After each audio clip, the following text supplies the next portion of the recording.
فقد قال الله تبارك وتعالى في كتاب الحكيم وهو أصدق القائلين وقوله الحق. بسم الله الرحمن الرحيم. ونريد أن نمن على الذين استضعفوا في الأرض ونجعلهم أئمة ونجعلهم الوارثين. صلوات.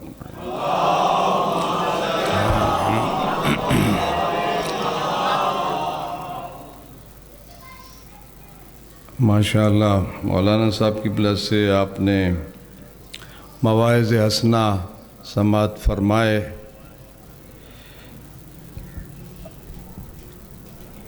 بات یہاں تک ختم تو نہیں ہوتی کہ کہنے والا کہے، سننے والا سن لے اور بس کام مکمل ہو جاتا ہے. نہیں، اگر میں اور مجھ جیسے اور آپ جیسے حضرات یہ سمجھیں کہ ہم نے بول دیا، ہم نے کہہ دیا، ہم نے پڑھ دیا، آپ نے سن لیا، بانی نے انتظام کر لیا اور کام مکمل ہو گیا. نہیں، کام تو یہاں سے شروع ہوتا ہے، کام یہاں سے شروع ہوتا ہے. صلوات پڑھ لیجئے.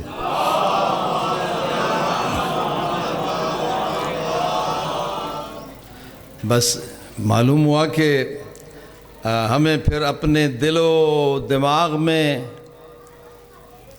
کیا رکھنا چاہیے اور کیا سوچنا چاہیے، کس ارادے کے ساتھ ہمیں یہ یہاں حاضر ہونا ہے کہ جو ہم کہیں یا جو ہم سنیں وہ اس پر خود بھی عمل کریں اور دوسروں کو بھی دعوت دیں. کہ امیر المومنین امام المتقین مولائے کائنات علی ابن ابی طالب علیہم الصلاۃ والسلام کا مشہور ارشاد گرامی ہے کہ الاسلام هو التسلیم والتسلیم هو التصدیق والتصدیق هو الیقین والیقین هو الاقرار والاقرار هو العمل. فرمایا اسلام کی میں وہ تعریف کرتا ہوں جو مجھ سے پہلے کسی نے نہیں کی اس طرح کامل. اسلام کسے کہتے ہیں؟ اسلام تسلیم کو کہتے ہیں، یعنی اپنے آپ کو مالک کے سپرد کر دینا. یعنی میرے اوپر میری مرضی ختم ہو جاتی ہے جب میں اسلام لاتا ہوں اور مالک کی مرضی شروع ہو جاتی ہے. اب بات تو بڑی واضح ہے، لیکن ہم نے یہ سمجھا کہ بس جو زبان سے کہہ دے کہ میں نے اپنے آپ کو سپرد کیا، میں اسلام لایا، یعنی تسلیم، یعنی میں نے اپنے آپ کو سپرد کیا، لیکن وہ سپرد کرے نہیں.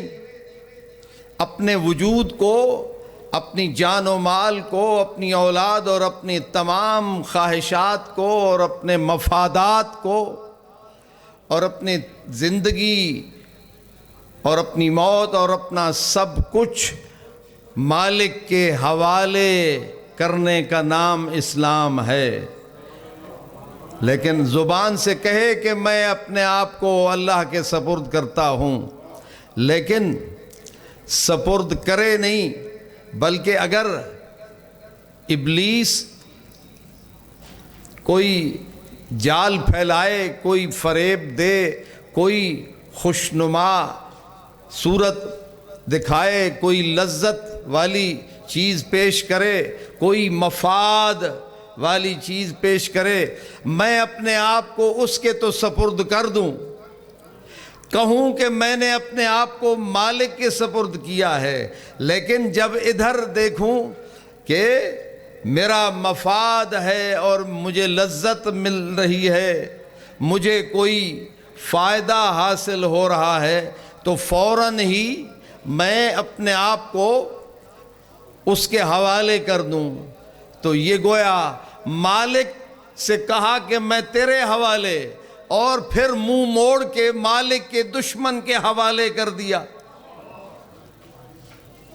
تو پھر اسلام جو لایا تھا وہ کہاں گیا؟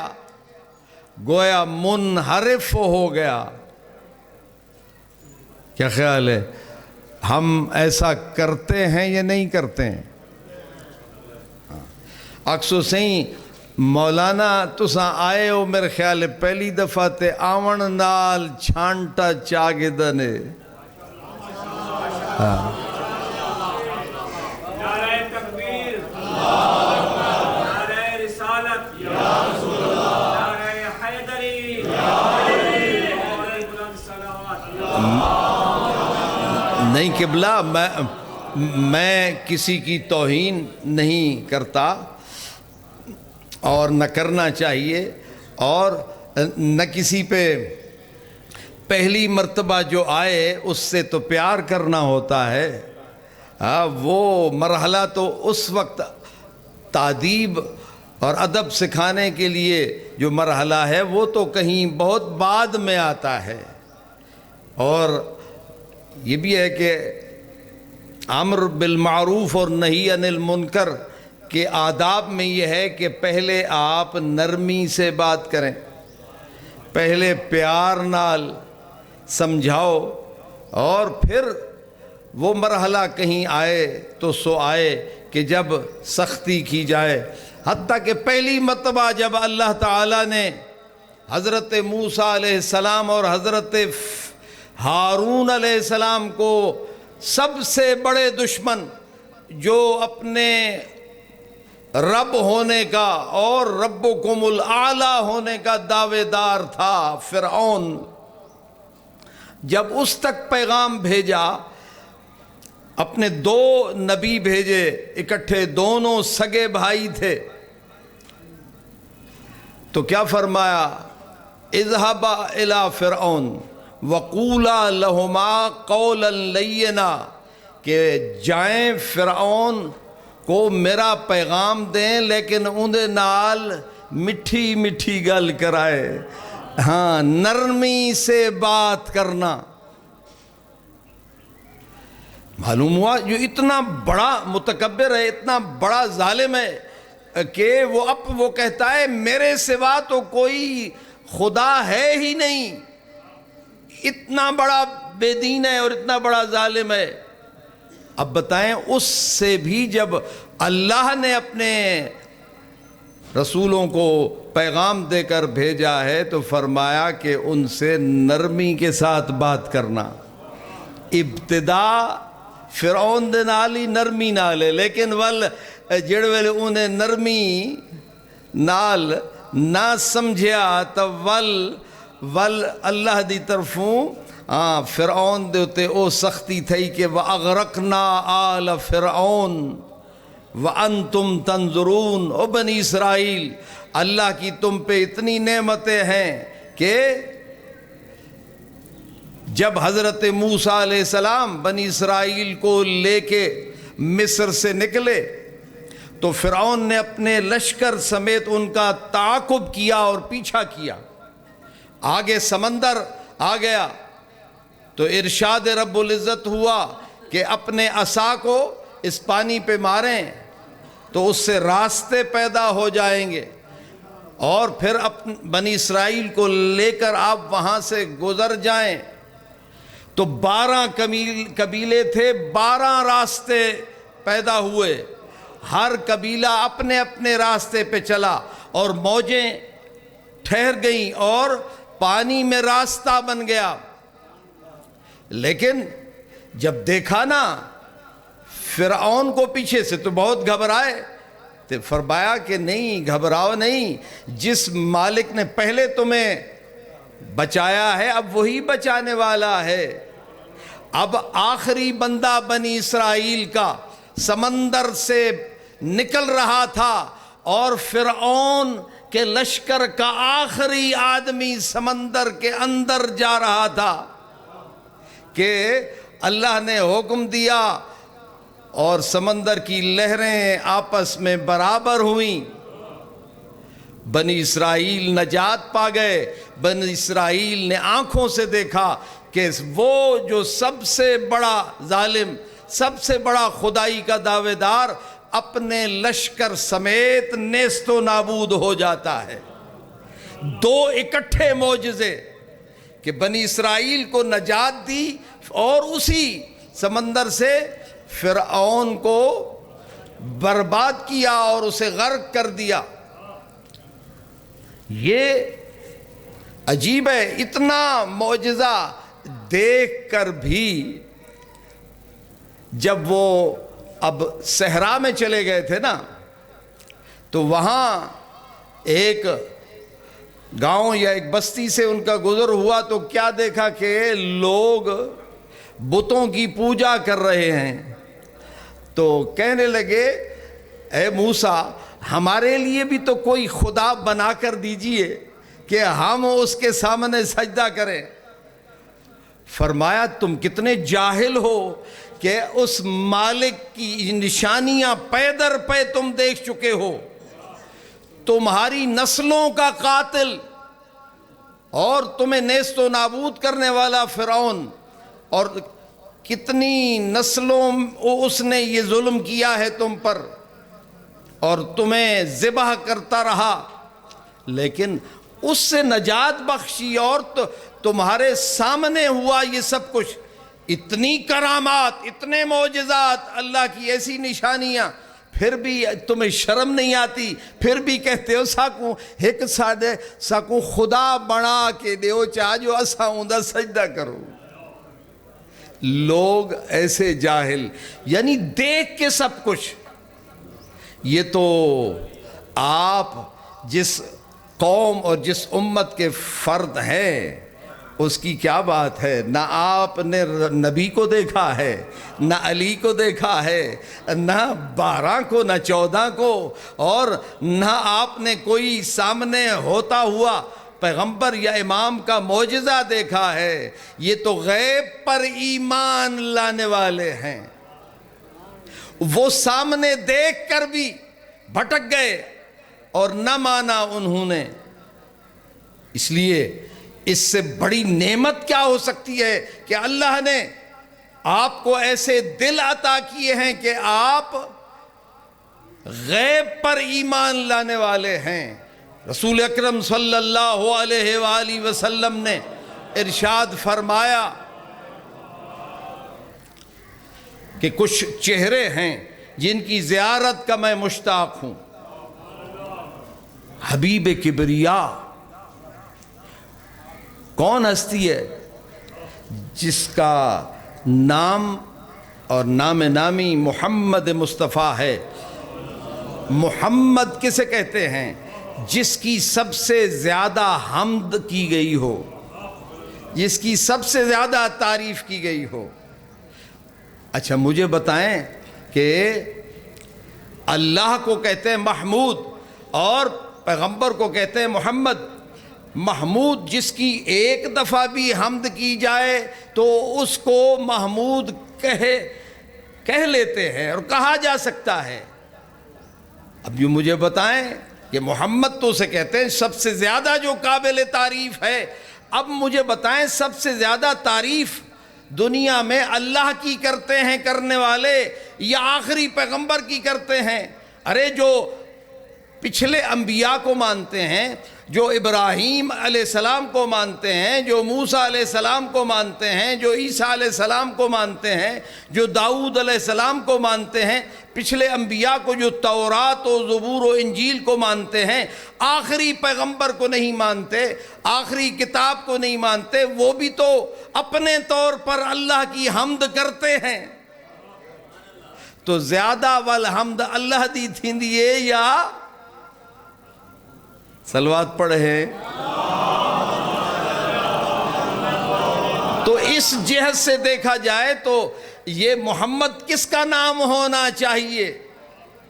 یہ تو وہ مالک ذوالجلال سب سے زیادہ تعریف تو اس کی ہے، بلکہ قرآن مجید تو کہتا ہے وَإِن مِّن شَيْءٍ إِلَّا يُسَبِّحُ بِحَمْدِهِ۔ یہ صرف انسانوں کی بات نہیں، کائنات کا ذرہ ذرہ اس کی تسبیح بھی کرتا ہے اور اس کی حمد بھی کرتا ہے۔ ہونڈا سب تو زیادہ حمد کہندی ہے، لیکن نام اس کا محمد نہیں ہے، اس کا نام محمود ہے۔ اس نے اپنے حبیب کا نام محمد رکھا ہے۔ کیوں؟ اس کی وجہ یہ ہے کہ یہ وہ ہستی ہے جس کی حمد و ثنا خود مالک کرتا ہے۔ صلوات پڑھ لیں۔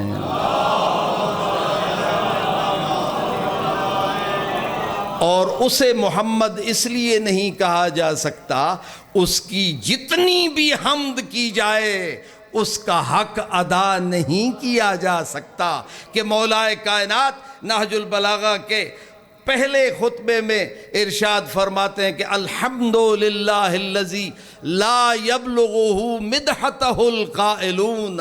حمد ہے اس اللہ کی لیے اور سپاس و شکر ہے اس اللہ کے لیے کہ بولنے والے اس کی مدح و ثنا تک پہنچ ہی نہیں سکتے، اس لیے وہ محمود ہے، یہ محمد ہے۔ ہاں یہ اور بات ہے، ہم جو آپس میں نام رکھتے ہیں، ماں باپ نام جو بچے جمدے نا، ماں باپ بڑے اچھے سے اچھا نام ڈھونڈتے ہیں، اور وہ تو اپنی محبت سے خلوص سے یہ کام کرتے ہیں۔ ان کو کیا پتا کہ بڑا ہو کر یہ کیا بنے گا؟ اس کا جیسے میں نے نام اس کا جواد رکھا، بڑا ہو کر اس سے بڑا کوئی بخیل نہ ہو۔ جی نام اس کا میں نے علیم رکھا اور بڑا ہو کر کہیں سب سے بڑا علم کا دشمن بن جائے۔ میں نے نام اس کا عابد رکھا، ہاں او بڑے بڑے حکمرانہ تے بڑے بڑے دولت منداں دے تک گوڑیاں تے ہاتھ لاوے تے 5 منٹ واسطے اللہ دے سامنے پیشانی نہ جھکا سکے، نہ اوندا بڑا سونا رکھ چھوڑے۔ ہمارے نام کچھ اور ہوتے ہیں، ہمارے کام کچھ، لیکن یہ وہ ہستیاں ہیں کہ جیسا ان کا نام مقدس ہے ویسے ان کا عمل اور کردار بھی اتنا ہی مقدس ہے۔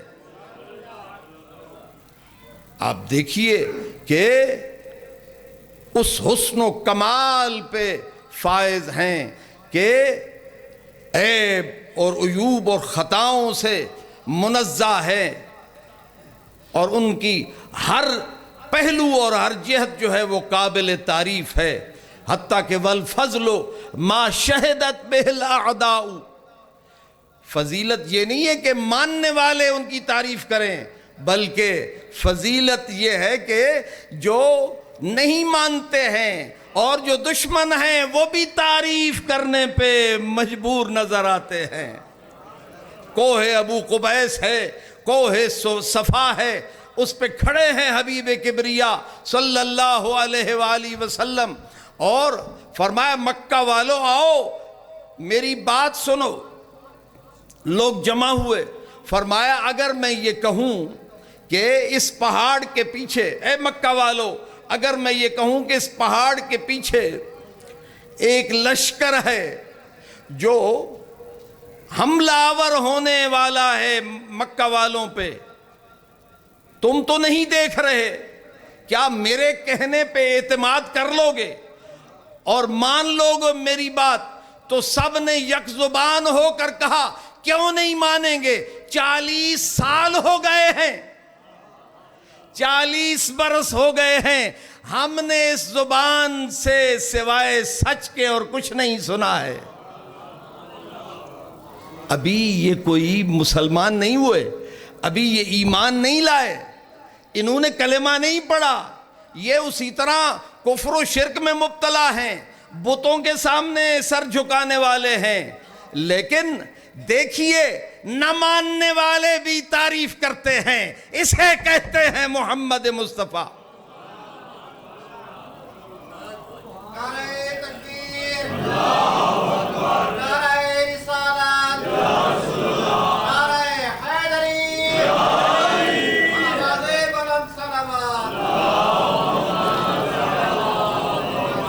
فرمایا کہ کیسے بھلا تم دیکھ نہیں رہے میرے کہنے پہ؟ کہا ہاں ہم نے تمہیں آزمایا ہے، ہم نے تمہیں پرکھا ہے، 40 سال ہر مسئلے میں سچ کے سوا ہم نے کچھ نہیں سنا۔ تو فرمایا جب مانتے ہو میری صداقت، میری سچی زبان پہ تمہیں اتنا اعتماد ہے کہ تمہاری آنکھیں نہیں دیکھ رہی، میرے کہنے پہ مان لو گے، تو پس سنو کہ میں اس ہستی کی طرف سے رسول بنا کے بھیجا گیا ہوں جو کبھی نظر نہیں آ سکتا۔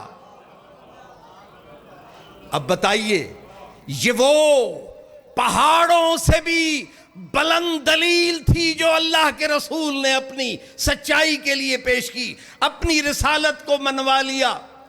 اب بتائیں لوگ کیا جواب دیں؟ سارے مجمع پہ سناٹا چھا گیا، کوئی نہ بول سکا۔ اب کہیں تو کیا کہیں؟ ہونے تا سچائی دا اعتراف کی تھی بیٹھن، اب کیا کہیں؟ تو ان کے پاس جب جواب کوئی نہیں تھا تو پھر ایک شخص اٹھتا ہے اور وہ کہتا ہے کہ معاذ اللہ اے محمد تیرے ہاتھ شل ہو جائیں، تیرے ہاتھ تباہ ہو جائیں، تو نے ہمیں اس کام کے لیے بلایا تھا، لوگوں یہ جادوگر ہے، اے اس کی بات نہ سنو۔ اور وہ تھا کون؟ سکا چاچا، سمجھے نہیں پیوے؟ تو اللہ نے نام لے کر قرآن پہ اس پہ لعنت کی، تبت یدا ابی لہب و تب۔ معلوم ہوا جڑا دلیل دا جواب نہ ہوئے تو ول بھونکنا ہی ہوندے۔ ہاں پھر طاقت اور تشدد اور ظلم سے کام لیا جاتا ہے۔ جب حضرت ابراہیم علیہ السلام سے پوچھا تھا بابل والوں نے کہ یہ بت کس نے توڑے ہیں، تو انہوں نے جواب دیا مجھ سے کیا پوچھتے ہو، انہی سے پوچھو اگر بول کے بتا سکتے ہیں۔ یہ ایسی دلیل تھی کہ اب ان کے پاس جواب نہیں تھا، تو گویا فرما رہے تھے اور جو اتنے بے بس ہیں، اتنے بے کس ہیں کہ دشمن کا وہ دفاع اور اس کے مقابلے میں وہ اپنا دفاع نہیں کر سکتے، جن میں وہ بول نہیں سکتے اور وہ تمہیں بتا نہیں سکتے، اور ان میں نہ زندگی ہے، نہ حرکت ہے، نہ شعور ہے، نہ قوت ہے، نہ طاقت ہے، کچھ بھی نہیں ہے، اور جو تم نے اپنے ہاتھوں سے بنائے ہو کیوں ذلیل ہو کر ان کے سامنے جھکتے ہو؟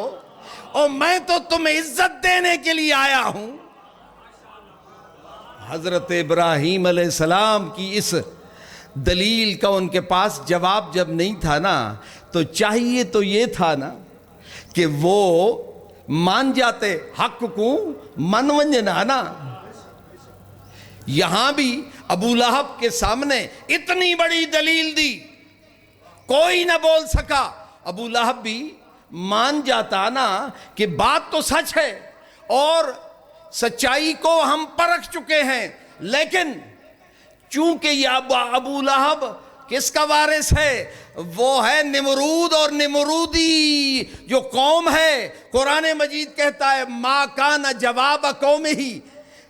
ہاں جی، وہ جو نمرود کی قوم ہے نا، اس کے پاس اب جواب کوئی نہ تھا. حق کو ماننے کی بجائے انہوں نے کیا کہا؟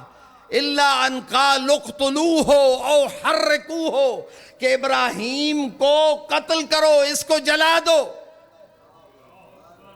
یہاں سے ہمیں اس بات کا پتہ چلتا ہے کہ جب نبیوں کی منطق اور ان کے دلیل و برہان کے اور ان کی سچائی کے مقابلے میں جب دشمن کے پاس دلیل نہیں ہوتی تو وہ ظلم کا سہارا لیتا ہے، وہ تشدد کا سہارا لیتا ہے.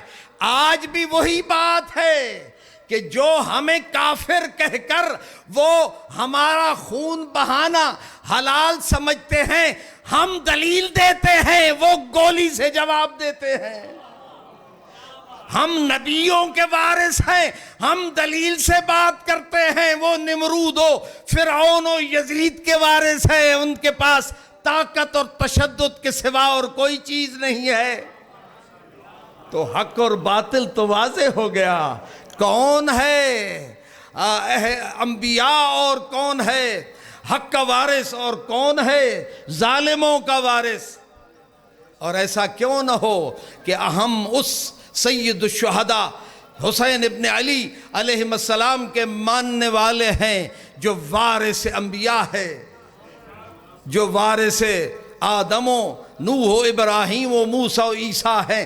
کسی نبی نے اپنی امت پر تشدد کر کے مجبور کر کے اللہ کا دین نہیں نافذ کیا. دعوت دی، جس نے مانا تو اپنی مرضی سے مانا، جس نے نہیں مانا تو کہا ہمارا کام تمہیں صرف پہنچا دینا ہے. لیکن جو بھی کسی نبی کے مقابلے میں آیا اسے ظلم کے ساتھ اس نے حکومت کی اور تشدد کے ساتھ اس نے اپنا قبضہ کیا. پس یہاں سے سبق ملا کہ جو دلیل سے بات کرتا ہے وہی حق پر ہے، اور جو ظلم سے قبضہ جماتا ہے وہی باطل پر ہے. نعرہ تکبیر، نعرہ رسالت، نعرہ حیدری، نعرہ صحت و سلامتی علماء و فقہاء بلند تر سلامات.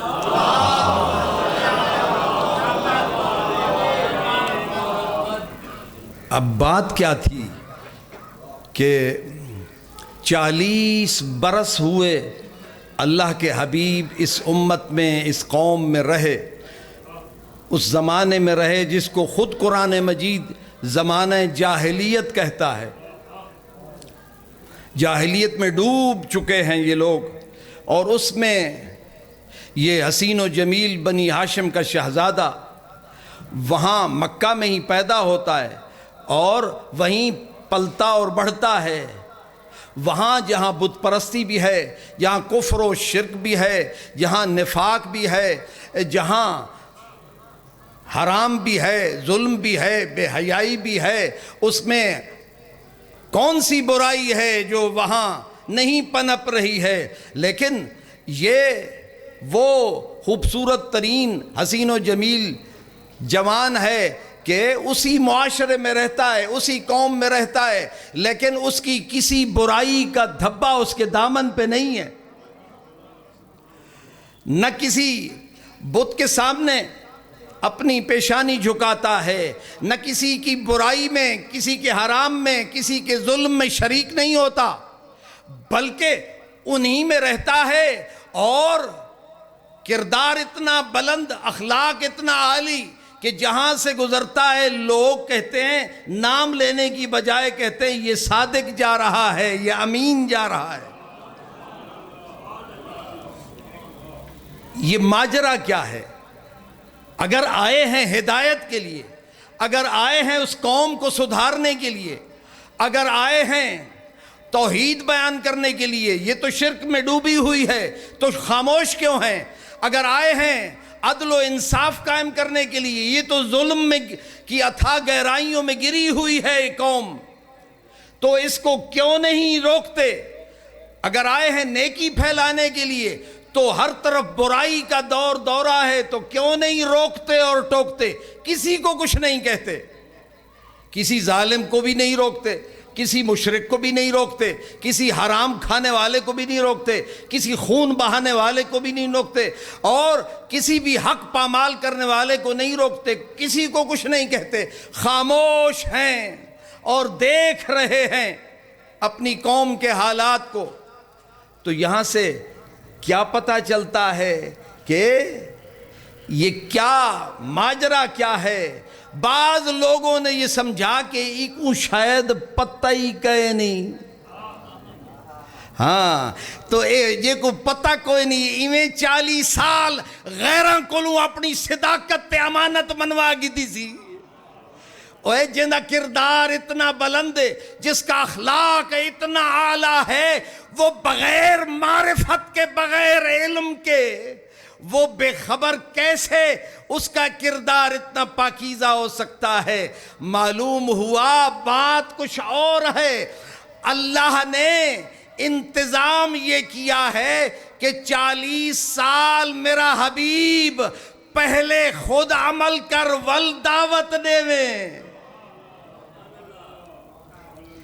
پہلے او خود اپنا کردار پیش کر، پھر قرآن کی تلاوت کرنا، اب پہلے او خود شرک سے اپنے دامن کو بچانا، پھر توحید کی دعوت دینا، پہلے خود کفر کے دھبوں سے اپنے آپ کو بچانا، پھر ایمان کی دعوت دینا، پہلے خود سچائی پہ قائم ہو کر دکھا، پھر لوگوں کو صداقت سکھانا، پہلے خود امانت و دیانت کا پیکر بن کے دکھا، پھر لوگوں کو خیانت سے باز رہنے کی تلقین فرمانا۔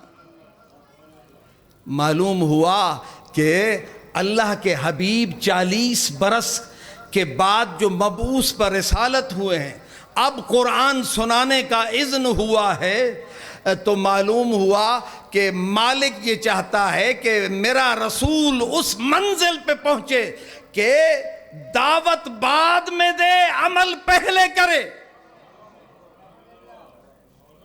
تو نبی دا کلمہ پڑھنا لا، کلمے پڑھی رکھے تے عمل پنجو نہ کرے تے ول ہووی وڈا مومن۔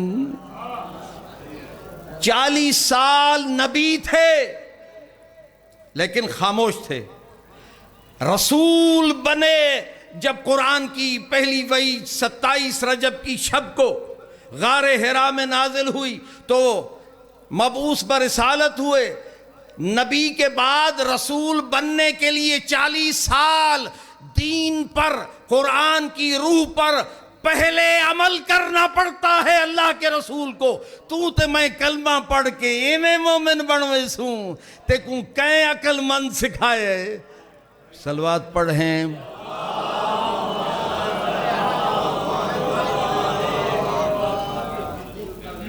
اسی لیے تو فرمایا الاسلام هو التسلیم، اسلام کیڑی شے دا نام ہے؟ صحیح آکھو اشہد ان لا الہ الا اللہ اشہد ان محمد رسول اللہ، بس صحیح مک گئی گال۔ جی میں توڑے منتظمین اکسن بڑا کام کر دیا ہیں جی، پڑھنا لے اکسن جناب میں تا جناب مجمع کو چاچا کے مارے تے سننا لے اکسن بڑا وڈا اداکار ہے، ہاں یہ پنجو کچھ نہیں بڑھیا۔ یہ خدا کے لیے کام ہے، بانی خدا کے لیے کر رہا ہے یہ کام، پڑھنے والا خدا کے لیے کر رہا ہے، سننے والا خدا کے لیے کر رہا ہے، نہیں، خدا کے لیے تو بس وہی کر رہا ہوتا ہے جو اخلاص پر مبنی ہوتا ہے۔ اخلاص، صاحبان معرفت اور علماء اخلاق میں سے ایک ماہر نے یہ کہا، سارے کمالات، سارے اخلاق دیاں بلندیاں، ساری اعلیٰ صفات،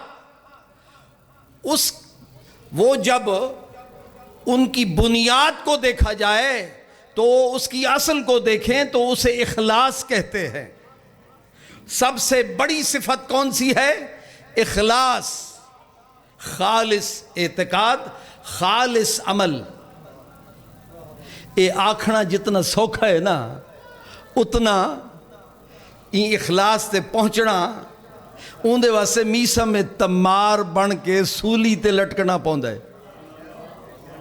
اس کے لیے ہاں حبیب ابن مظاہر بننا ہوتا ہے اور اپنی سفید ریش کو اپنے لہو سے رنگین کرنا ہوتا ہے. یہ کہنا آسان ہے لیکن اس کے لیے یہ شہادت کہے الفت میں قدم رکھنا ہے. لوگ آسان سمجھتے ہیں مسلمان ہونا. الاسلام هو التسلیم. اج دی محفل دا ہک میں سمجھنا شاید قبول تھی ویسی یہ ایہو دل وچ راسک کر گئے نہیں. اسلام گہلی تے نعریاں تے گپاں تے دعویاں دا نا نہیں. اسلام ہے اپنا سب کچھ اپنے مالک دے حوالے کرن دا نا. تو مسلم ول کون تھیا؟ وَلَهُ أَسْلَمَ مَنْ فِي السَّمَاوَاتِ وَمَنْ فِي الْأَرْضِ. ہر شے اللہ کے اپنے آپ کو سپرد کرنے والی ہے. صلوات پڑھ لیجیے.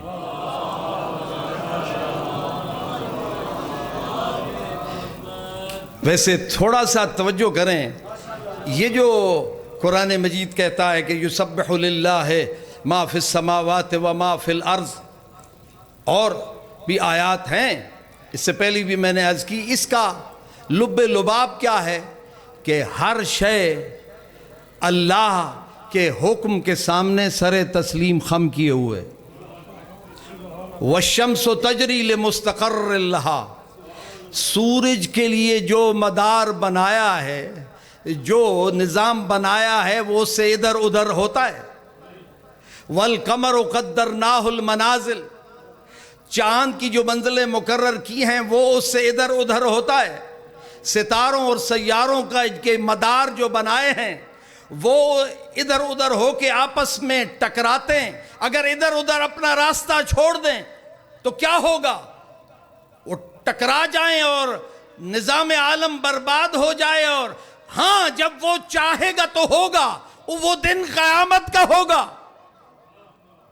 اللہ نے جڑا نظام ان واسطے بنائے اون دے مسلمان نے سارے کا زمین و آسمان بحر و بر او تا سارے اپنے آپ کو اللہ دے سپرد کیتے ہوئے انتہی. ساری کائنات دے وچ زمین جڑی ایک نقطے تو ہی چھوٹی ہے, ان دے اتے چیونٹیاں تو بھی کم ہے, وہ رینگنے والے انسان ہیں کائنات دے مقابلے دے وچ. اگر اس زمین کو دیکھ کتنی چھوٹی ہے, اس کو دیکھیں کہ روشنی آپ دیکھ رہے ہیں نا اور محسوس کر رہے ہیں, تو کہتے ہیں سائنسدان کہ یہ جو روشنی ہے یہ 1,00,000, یہ رف بچپن میں سنتے تھے, اب تو بہت بات آگے چلی گئی, 1,86,000 میل فی سیکنڈ. فرض کرو بہت رف بات ہے, ایک سیکنڈ کتنا فاصلہ کریں دیئے. تے او آدن کئی ستارے ایہو جہن اتنے دور ہیں زمین سے کہ کئی سو نوری سال, کئی سو سال تھی گئن. روشنی اجا آندھی پئی ہے جڑی اتنی تیز ہے, اجا زمین تک نہیں پہنچی. اب بتا یہ کائنات کتنی وسیع ہے. اوندے جناب زمین کتنی ہو سی, وہ تو ذرہ, سوئی کی نوک پہ جو ذرہ بنتا ہے اس سے بھی کم تر ہے کائنات کے مقابلے میں. اس پہ ہم جو انسان ہیں وہ بھی 3 حصے اس پہ پانی ہے, زمین 3 حصے, چوتھے حصے سمندر. کتنی انسان وسطے بہت کم ہوں گے, گنے چنے ہوں گے, وہ بھی اگر ہوں گے تو کسی خشکی کے ٹکڑے پہ ہوں گے. ایک حصہ خشکی ہے, اس پہ بھی کتنے ہیں خشکی کے صحرا جس میں انسانوں کی آبادی نہیں ہے ابھی تک. توڑا تھل جڑے ہونی کئی جا ویران ہے. شہروں میں جائیں تو پتہ چلتا ہے پاکستان رہن دی جا کوئی نہیں, تے غیر آباد زمینہ پین 75 سال تو انہا حکمران جڑے انہا دو تے خدا دی لعنت ہوئے, اللہ دے زمین کو آباد نہیں کیتا انہا نے. انشاکم من الارض واستعمرکم فیہا. اللہ تا فرمائدہ ہے میں زمین تے تو اکوں وسایا ہی ایکوں آباد کرے آئے. اے آئین انسان بربادیاں پھیلاون واسطے. صلوات پڑھیں. بس اب زمین پہ اب 3 حصے پانی، ایک حصہ جو ہے وہ خشکی ہے، اس پہ انسان رہتے ہیں. وہ انسان اتنا آکڑ باز ہے، کائنات کا ذرہ ذرہ مسلمان ہو کر اللہ کے ہر حکم کو مانتا ہے، اور انسان خدا اس کا خالق بھی ہے، مالک بھی ہے، رب بھی ہے، ولی بھی ہے، معبود بھی ہے، رازق بھی ہے، محیی بھی ہے، ممیت بھی ہے. سب کچھ وہی ہے، اور ایک لمحہ، ایک آن اس کی نعمت اور مہربانی کے بغیر نہیں گزار سکتا. پھر بھی اس کی مخلوق ہو کر، اس کی زمین پر رہ کر، اس کا رزق کھا کے، اور اس کی ہوا میں سانس لے کر، اس کے پانی کو پی کر زندہ رہتا ہے. اس کی دی ہوئی غذا اور بے شمار لذتوں اور نعمتوں سے بھرا ہوا یہ جہان اس سے بہرہ مند ہوتا ہے. پھر بھی وہ اس کی نافرمانی کرتا ہے، اس کے سامنے اکڑتا ہے، کبھی کافر بن کر، کبھی مشرک بن کر، کبھی منافق بن کر، کبھی فاسق بن کر، کبھی ظالم بن کر، اور کبھی تنہائی میں گناہ کرتا ہے، کبھی لوگوں میں آ کر گناہ اور بے حیائی کو پھیلاتا ہے، کبھی حرام کما کر، کبھی حرام کھا کے، کبھی خون بہا کر، کبھی عزتیں لوٹ کر، اور کبھی گمراہ کر کے، کبھی تقسیم کر کے، کبھی پھوٹ ڈال کے، کبھی لڑائی پھیلا کے. کیا خیال ہے؟ اے اپنا بتھاڑ کھکھاڑ تا دیکھ، اپنی اوقات تا دیکھ. امام زین العابدین علیہ السلام نے فرمایا، چند کم تو کر چاول جو مرضی آئے کر. اللہ دی زمین چھوڑے، اللہ دا رزق کھون چھوڑے، تے جب ملک الموت آئے تو پھر اس کا مقابلہ کر لینا اور روح قبض نہ کرنے دینا. بس جو مرضی آئے کر.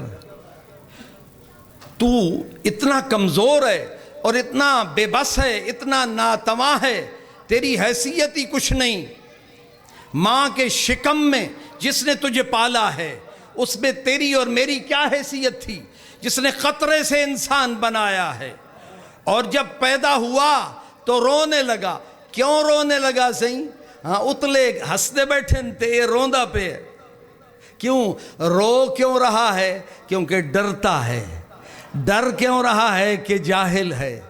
اخرجکم من بطون امہاتکم لا تعلمون شیئا. جب اللہ نے تمہیں پیدا کیا تو تم کچھ جانتے ہی نہیں تھے، تم جانتے نہیں تھے. جب سے زندگی ملی، احساس ہوا تو ماں کے شکم کو محسوس کیا، سمجھا میری ساری کائنات یہی ہے. اب جب ولادت کا وقت آیا تو اس نے سمجھا میرا گھر مجھ سے چھینا جا رہا ہے، میرا سرمایہ مجھ سے جدا ہو رہا ہے، میری کائنات مجھ سے لٹ رہی ہے، اور مجھے پتہ کہنی کتھا گھتی ویندن. دنیا دا پتہ کہنی، دنیا تو جاہل ہے، اور ڈر دے. اپنا ڈر او دس نہیں سکتا بول کے. ہی واسطے خالق نے رومنا سکھا دیتا ہے. تو یہ جہالت ہے جو خوف پیدا کرتی ہے، یہ خوف ہے جو رونے پہ آمادہ کرتا ہے. ہاں اس لیے روتا ہوا پیدا ہوتا ہے. اور جڑا مرد ہے تو ویلے اتلے روندن. پہلے آپ روندا ہے تے ول میں کہیں بنا دیاں کوئی غیبتاں تا نہیں کریں دا پڑا توڑ کو سامنے بٹھا کے توڑیاں تے اپنی گلنا بیٹھا کریں دا. اور اپنے واسطے ہی ٹائم کڈھیا چکرو. ہاں غور و فکر کرنا چاہیے. لیکن کیا خیال ہے کہ اگر تاریخ میں یہ ثابت ہو جائے جیسا کہ ثابت ہے کہ ہم تو روتے ہوئے پیدا ہوتے ہیں، اگر کوئی بچے ایسے پیدا ہوئے ہوں جو روتے ہوئے نہیں مسکراتے ہوئے پیدا ہوئے ہوں، اور اللہ کی توحید کی اور رسالت کی اور ولایت کی گواہی دیں، اپنی اماں کو سلام کریں، معلوم ہوا اے جڑا روندا ہوئے پیدا ہوئے پیدا ہوئے، اے جڑا مسکراندا ہویا پیدا ہوئے ہے، اے جاہل نہیں عالم پیدا ہوئے.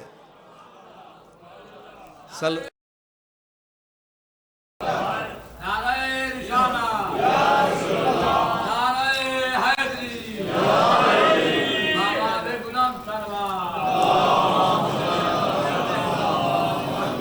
صعصع بن سوحان رحمت اللہ علیہ جو شاگرد رشید ہیں، صحابی ہیں، مولا کائنات امیر المومنین امام المتقین علی ابن ابی طالب علیہ السلام کے، جب آپ کو ضربت لگ چکی تھی، آپ بستر شہادت پر تھے، تو صعصع بن سوحان روتے ہوئے آپ کی خدمت میں حاضر ہوئے.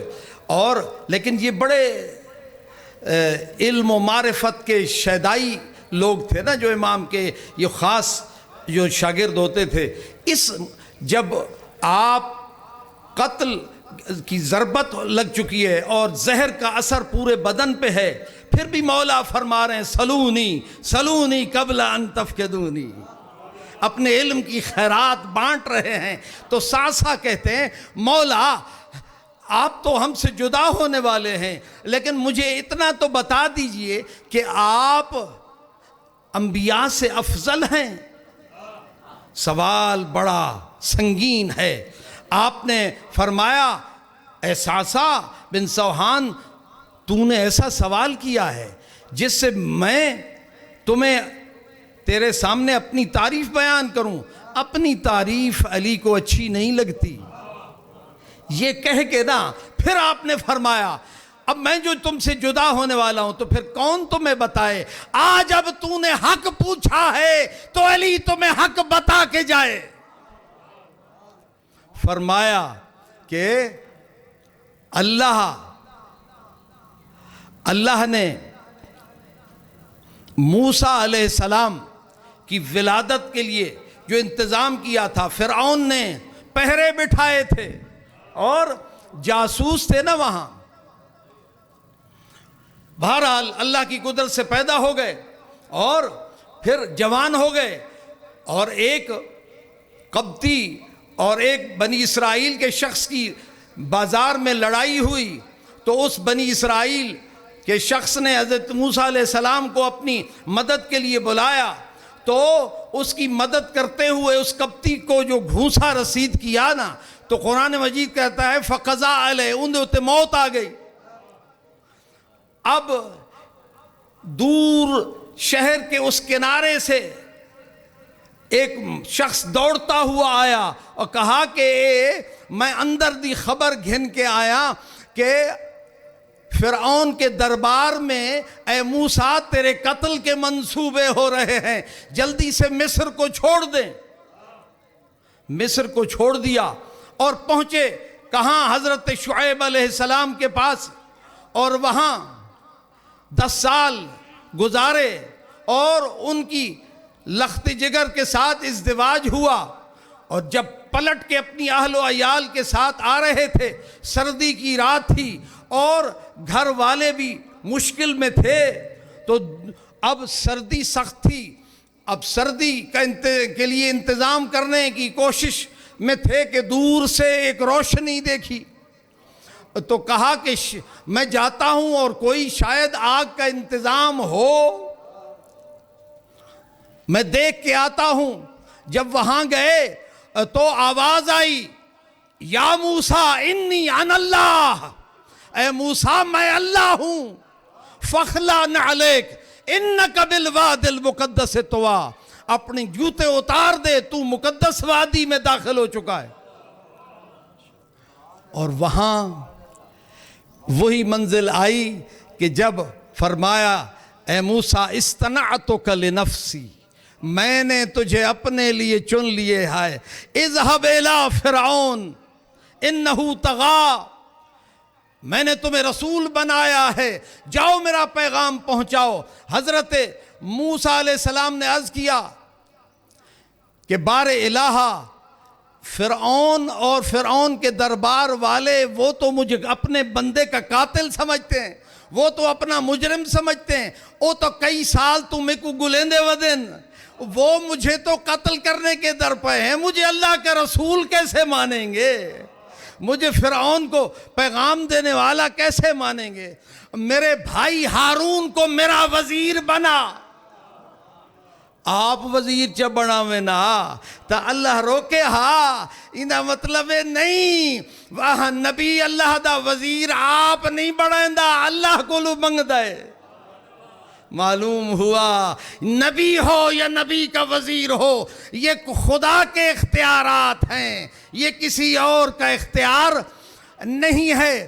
اب سنیں مولا علی اپنے شاگرد کو فرما رہے ہیں، کیا فرما رہے ہیں کہ موسیٰ علیہ السلام نے ایک بندہ قتل کیتا ہا تے فرما عرض کیتا بارے الہا میرے ہتھوں تا انہاں دا بندہ مارے گئے، او میں انہاں تائیں تیرا حق دا پیغام تیرا رسول بن کے کی میں پہنچاواں۔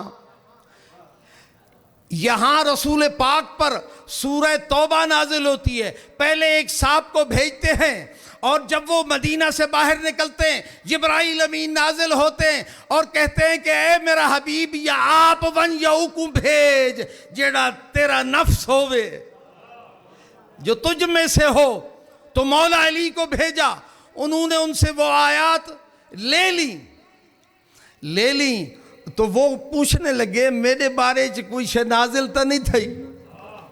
تب فرمایا کہ بس پاک رسول نے یوں فرمایا کہ ونج کے تو ساں اے آیات ان سے لے لیں اور جا کے اس کی تبلیغ کریں مکہ میں، اگر آپ چاہیں تو میرے ساتھ آ سکتے ہیں۔ تو صاحب نے مولا علی دی قیادت ونجنا پسند نہ کیتا تے واپس چلے گئے، اپنی توہین محسوس کی تھی تے جڑا پاور چاہ گئے والو اون ویلے کتھا منیں دے ہن صلوات پڑھو۔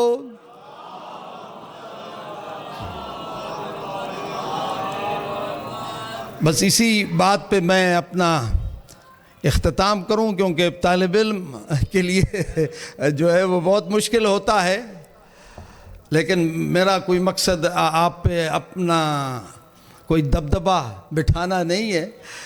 یہ تو اب میری نیتی خدا جاندہ ہے تے بانی دی نیتی تے توڑی نیتی ملسی نیت دی مراد۔ ہاں ایک دوسرے کو جتنا سا پاک صاف تھی کے دکھاؤں نا، ہاں اخلاص کے بغیر کچھ بھی نہیں ہے کہ ہلک الناس کلہم اجمعون الا العالمون، ساری دنیا سارے برباد تھی ویسن سوائے جنہ کل علم ہے، وَحَلَكَ الْعَالِمُونَ كُلُّهُمْ اجمعون، سارے علم والے برباد تھی ویسن الا العاملون سوائے او علم والے جڑے عمل کریں دن۔ حلق العاملون کلہم اجمعون، سارے عمل کرن والے سارے علم والے ہی برباد تھی ویسن الا المخلصون سوائے او جنہیں کول اخلاص ہے۔ علم تے عمل ہر شے دا ثمر جڑا ہے او اخلاص ہے، اس کے لیے ہستی فنا کرنا پڑتی ہے، اپنی انا کا انکار کرنا پڑتا ہے۔